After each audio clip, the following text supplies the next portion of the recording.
Hey everyone, Mike Rose here, coming to you from the Idea Center, Northwood University, right downtown Midland. Have a special guest today. We're going to do a little interview with Coach Zane Colstock. He was obviously the coach here for 46 years. I want him to share some of the history of the program and his experiences that he's had here. So without further ado, I'm just going to quickly show where we are. We're right downtown. Across the street is Diamond Gyms. And then Coach is right across from me. There he is. So we're just gonna be kind of hanging out, chatting a little bit, kind of going over kind of some of the things that we're gonna talk about. First off, need to get myself on camera here. There we go. We're gonna kind of run through a couple different categories of things. We want to talk about you, like family and stuff like that. I want you to talk about the history of the program. You've obviously been here a long time, so you can share a little bit about that. Sure. What Northwood means to you, some of the favorite moments that you've had, influential players in the program. Go. No. So let's start with the things, the most recent history. Did you have McDonald's and Taco Bell today? Yes, I did. I had Taco Bell about 11:30, and I had my McDonald's about 7:30. So I'm all set. Would you say that you're a creature of habit? I'm very much a creature of habit. Maybe that's what could be a strength and it could be a weakness. I don't know, but I am definitely a creature of habit.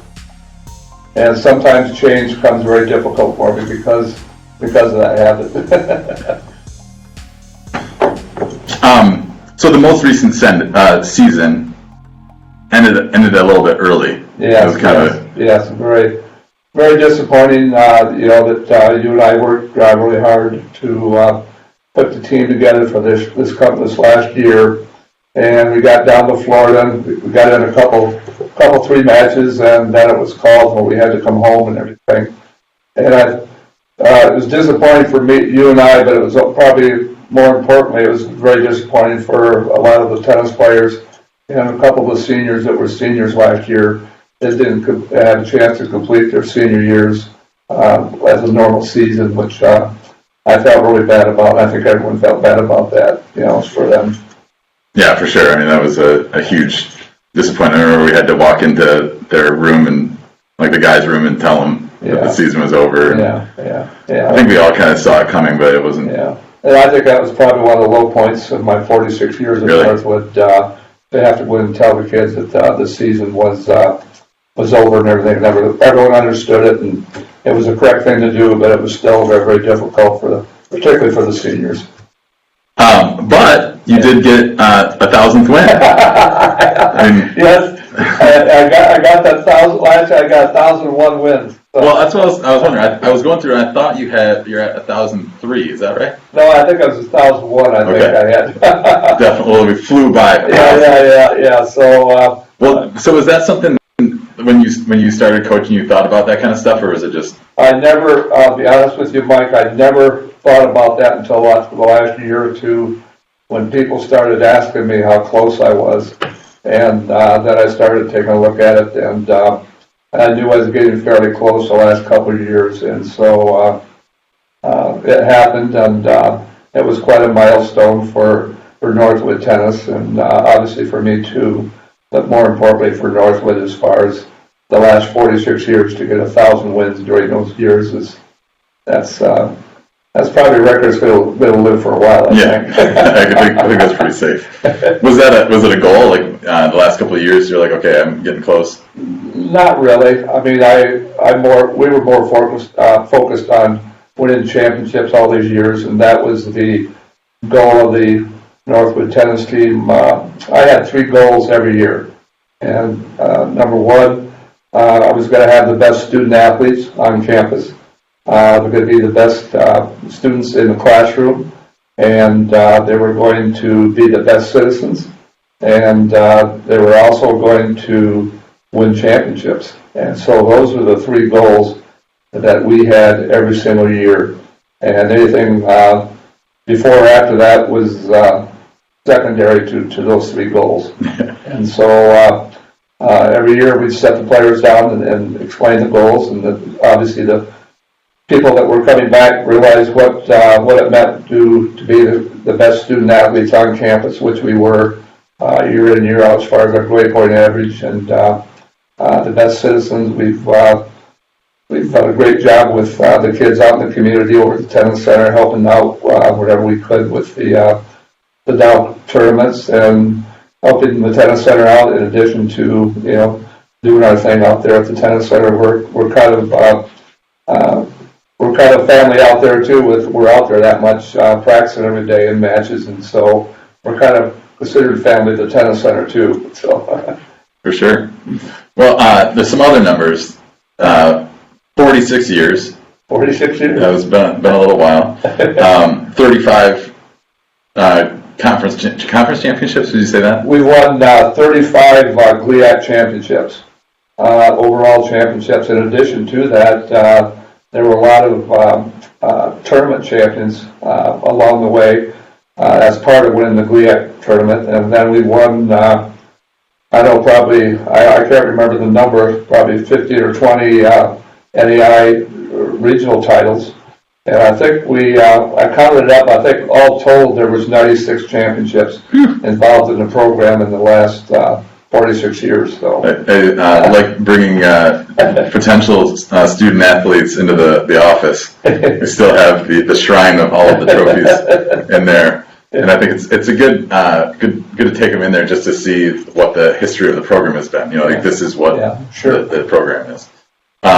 When we bring the kids, what I would tell them is, I'd tell them, well, I don't know how many championships I won in here, but how you build up all those trophies is that you go down to the trophy shop every once in a while, buy 10 trophies, and then just put them up every year. And then regardless if you win a championship or not. Celebrating something else. Yeah. The best haircut this year. Yeah.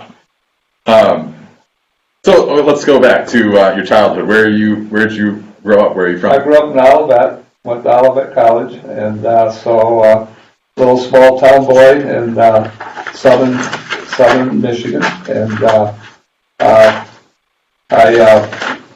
I go all the way back to 1974 was when I was hired in at Northwood, and it was kind of an interesting interview I had when I came up to Northwood to interview for the job. Jack Finn was the athletic director and football coach, and I came up during 2-a-day football workouts, and Jack interviewed me on the football field. And I followed him around, and he was pointing out all American football players and this and that, and I learned a lot about the football program that day at Northwood, a little bit about the tennis program, and the Hoxie Tennis House was over to the side of the practice field, and I noticed, I noticed this big building. I said to Jack, what's that big building over there? And he said, oh, that's the Hoxie Tennis House. I said, oh, can we go over there and take a look inside? And he said, well, I'm not sure where the key is, but you know what? Just come on over here and I'll talk a little bit more. I'm going to tell you a little bit more about this football program. So I learned an awful lot about the football program that day. And then eventually I did get to go to Jack's office. We talked a little bit more about the tennis program. And then I went over to the administrative office, met a few of the people and everything. So that was probably one of the most unique interviews in the history of Northwood, I think. That was not like mine, that's for sure. No. Well, before you get all the way up to Northwood, there was obviously things that happened when you were younger, right? I mean, did you play other sports when you were growing up? No, I just played. I was, when you're from a small school, you play a lot of different sports, and I played basketball, football, and everything else, during the seasons. But I had 2 major surgeries, injuries on my left knee, and so I had to really, I'll be very honest with you, my first love was basketball. Huh. And but I had to give up a lot of things because of the knee injuries and everything. And then I also, my junior year in high school, I was in a motorcycle accident. I had a double compound fracture of the right leg. So I was, I beat myself up pretty good during high school years. And so I was a little bit limited to what I could do as far as athletics, but I certainly had a love for tennis, and I couldn't get enough tennis, and so that's where it all started. How did you get introduced to tennis? There was some tennis courts right behind my house, and so I just go over there in my spare time, and then I got really interested and very serious about it, and read all the books that I could get a hold of and everything on it, and went down to Kalamazoo and watched all the national tournaments and everything, and that would spur you on to to watch all those players down there and aspire to to be as good a player as you could possibly be. And I'd take all that stuff home, and I couldn't get enough tennis. I mean, I just couldn't get enough of it. So. Well, so what about, tell me about your family? Are you brothers, sisters? Yeah, my mom lived in Olivet. My dad was a barber. My mom worked in an office, and my brother he moved down to Texas with his company that he was with, and he lived down in Dallas, Texas, most of his life after he got done with school at Northwood or at Olivet. And so I went to college for four and a half years. I did my student teaching my fifth year. And what did you study while you were there? I was I had 2 or 3 different majors. I was going to be a teacher, but it wasn't in my heart. I knew I had to be active, had to be moving around, and so I was also a physical education major, also at Olivet. So I knew that I had to be active. I just couldn't sit behind a desk. I knew I could not do that. So that fell in step with my first love was tennis and everything. So when you were growing up, what did you think that you wanted to do as a profession? Like, what did you want to do as a career? Didn't know. All I wanted to do is play tennis. All I wanted to do is play tennis. And my dad would kept asking me in college, "What are you going to do? What are you going to do?" I kept saying, "Dad, when I figure it out, I'll let you know. When I figure it out, I'll let you know." I'll be doing it. Yeah. I think he was thinking, well, it's about time. Kept thinking about those things, and so I just say, well, when I figure it out, I'm going to let you know, Dad. So, in between Olivet and coming to Northwood, what happened? I was down in Florida for a couple of years. I was doing some teaching down there and everything. And teaching school? Do a little substitute teaching, and also teach a little bit on the side on the tennis courts and everything.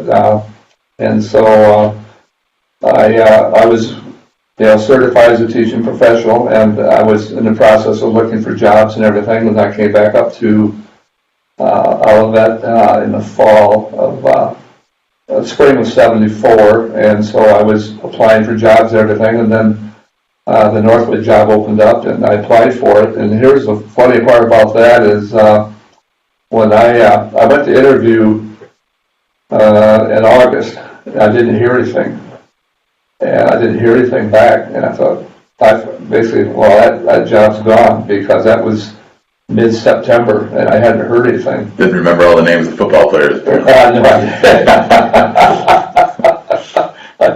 So anyway, about 7:30 at night, I got a phone ring, and I picked it up, and it was Jack Finn. And he said, "Are you still interested in the tennis job up at Northwood?" And I said, "How soon do you want me up there?" I said, "I'll be up there tomorrow." And so I went up there, and the rest is kind of history now. So after, I don't know how long, maybe 15 years or so, I don't know, that Jack got ready to retire, and we started having some success on the tennis program, and Jack was sitting in the office one day. I went in there and sat down, we were talking, and he says to me, "Zane, you weren't my first choice for that job." And he was leaning back in his chair, and he said, "Well, as a matter of fact, you weren't even my second choice." and so I turned to Jack, "Well, Jack, I guess that third choice didn't turn out too bad. You did it." And got up and walked out.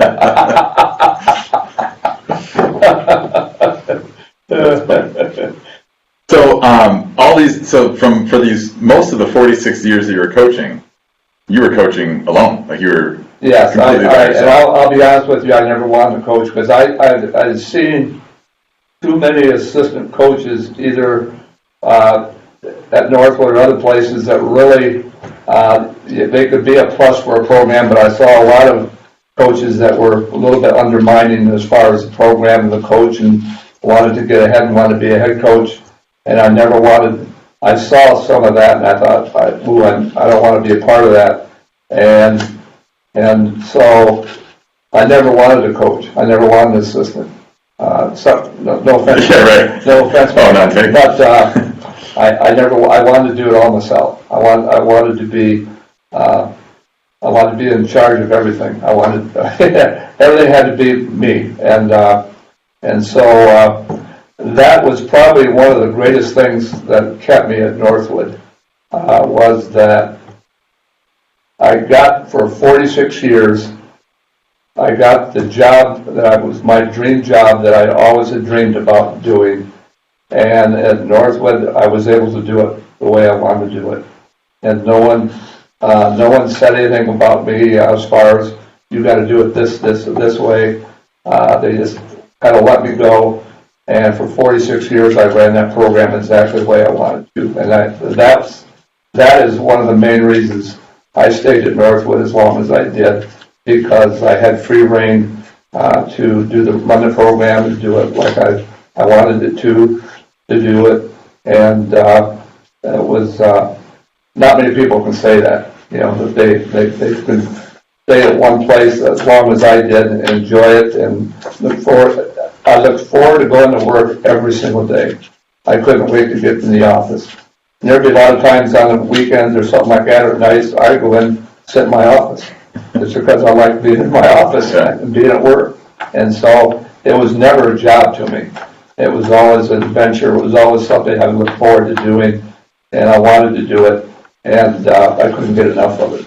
And I think one of the reasons for the success of the program over those years was that I loved my job. I couldn't get enough of my job. I loved Northwood, and I couldn't get enough of Northwood and the tennis program, and I just couldn't wait to get to work every single day. And not too many people can say that. No, that's kind of what everybody aspires to do. Yeah.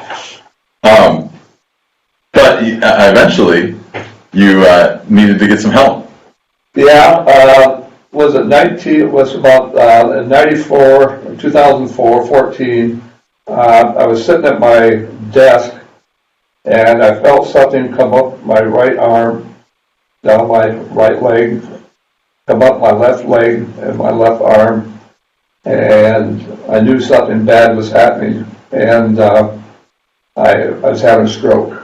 And so I wound up on the floor of my office. I couldn't move a muscle, couldn't talk, couldn't do anything. And luckily they got me to the hospital within probably 10 or 15 minutes. And probably saved my life, because they said that it was a very bad stroke. And they said, we can do a couple things. We can give you a drug called TPA that could reverse some of the symptoms of the stroke, or it could kill you. It's a very strong drug. Or we could let you do not take anything and you're going to die. So what do you want to do? And I think I blinked. And so I took the drug, and so they had me in that room, and on my back, with stuff going up my veins and everything. And after about 2 hours, I thought, I got to go to the bathroom. What do I do? There was no way to get a hold of anyone. What do I do? I got to go to the bathroom. So I got up. After having a massive stroke? Yeah, after the stroke. And I wheeled the machine over with me so I could go to the bathroom. And the nurse came in, and she started screaming at me. I says, what do you want me to do? You gotta go, you gotta go. You gotta go. Just get back over there on that table. And so the unbelievable thing about this stroke was that after 3.5 days in the hospital, they ran all the heart tests, they ran all the brain tests, and they found out I did have a brain. And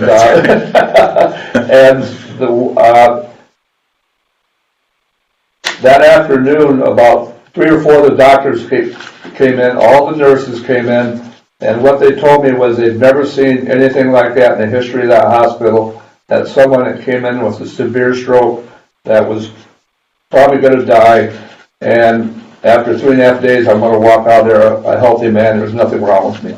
Crazy. And that's the most unbelievable thing. And the only thing I could think of was they didn't want me up there, and they didn't want me down there. And so here I am back on earth again. And I don't know why I was spared. I don't know why, but the good Lord was looking over me. And I think the one good thing is I've always stayed in pretty good shape, and walked and ran a lot, and also taking good care of my body and everything. And so I don't know why I was spared, but I was. And so it was a miracle, to be very honest with you. And it was a special time in the hospital because they never seen anything like it. Because when I came into that hospital, I couldn't move. I couldn't do anything. I could hardly blink my eyes. And look at you now. Yeah, look at me now. Well, 46 years, Yeah. 1,001 wins, and over 35 championships later. Yeah. That's where we stand now. So what are you up to now?